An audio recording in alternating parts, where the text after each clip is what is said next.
Hello, and welcome to another e-bike episode of Downhill Smooth Tarmac. Now today we are going to do the long-awaited test ride video of my Specialized Turbo Vado SL following its flat bar to gravel drops conversion.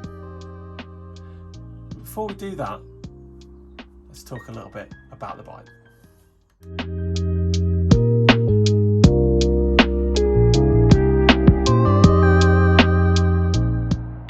So when it comes to a conversion like this, there's only one person I'm going to turn to, and that's Dave Pickering at Pickering's Bikes in Measham.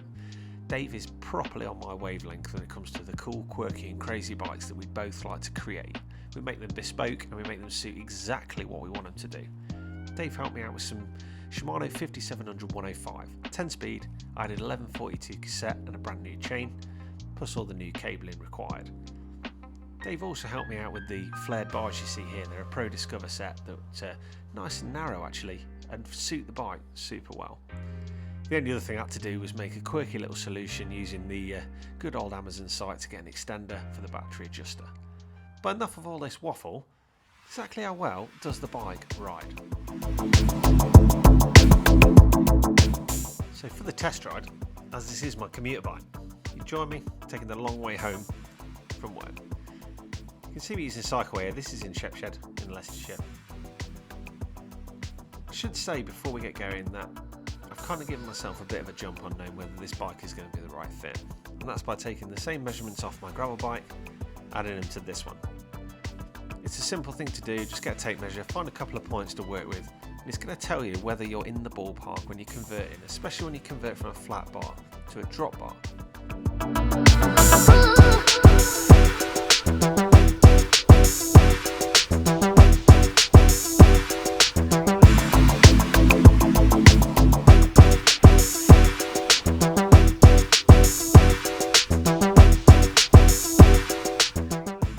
So I get to the first piece of incline I've got to work with here, and what I'm doing is having a good stomp away on the gears with just a little bit of e-power added to the bike. This is to make sure all the gears are engaging and the bike feels good, feels familiar, and it does, which is a great relief.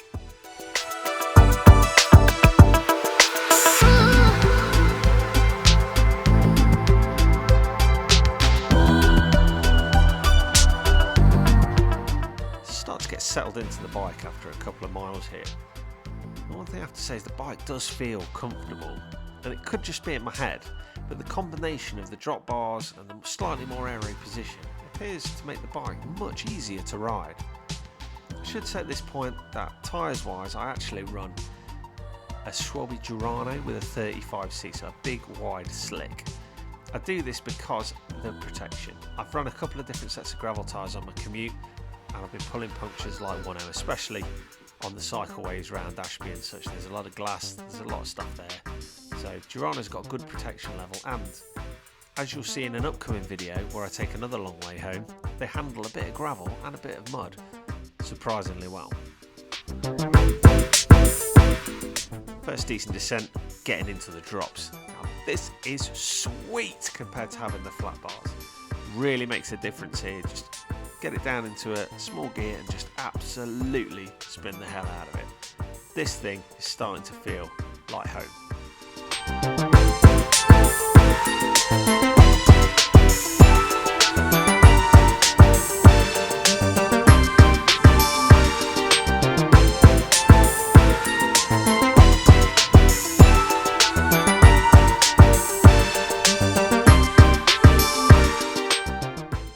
Time to get this thing off onto some of the cycleways and just see how good it gets when we get a little bit of mud and a bit of mixed terrain. Get a chance for another cheeky little descent. Gotta say, given the difference in geometry you get with a lot of flat bar bikes, this has taken to the drops extraordinarily well. You can see as I'm riding past there, the form, my position looks good. It feels good, no back pain, no issues.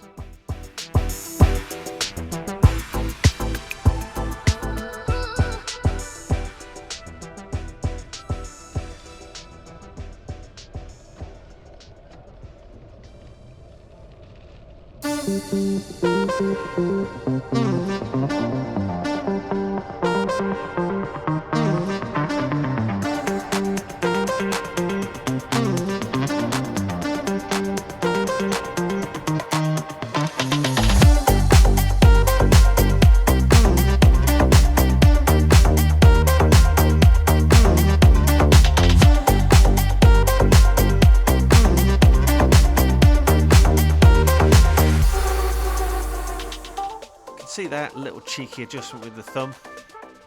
Moving the power adjuster to that location has worked out really, really well. I'm feeling a bit smug about that. Cheap little £5 mount off Amazon, chopped it down and it works like an absolute dream. Okay.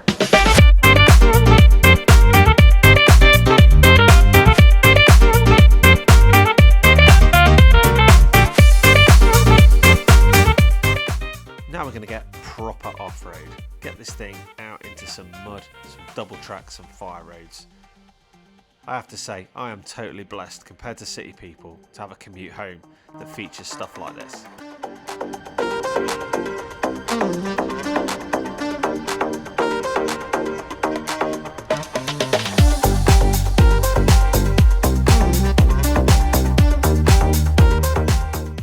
Okay, got ourselves a bit of double track, muddy, tractor trodden, descent, last bit of off-road before the end of the video.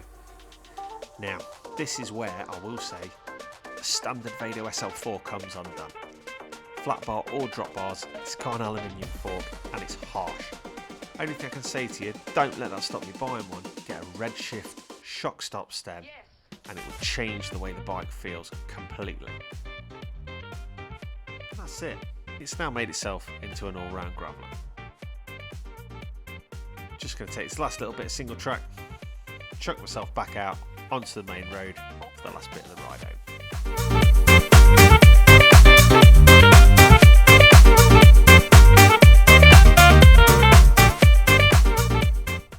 Okay, so there you have it. According to the video, and my humble but honest opinion, the bike's turned out great. It rides fantastically, like a slack gravel bike, and it is definitely somewhere that I want to spend a lot more time.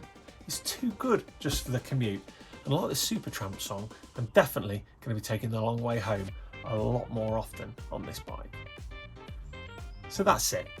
All that's left to say is if you've enjoyed the video, do me a huge favour, like and subscribe.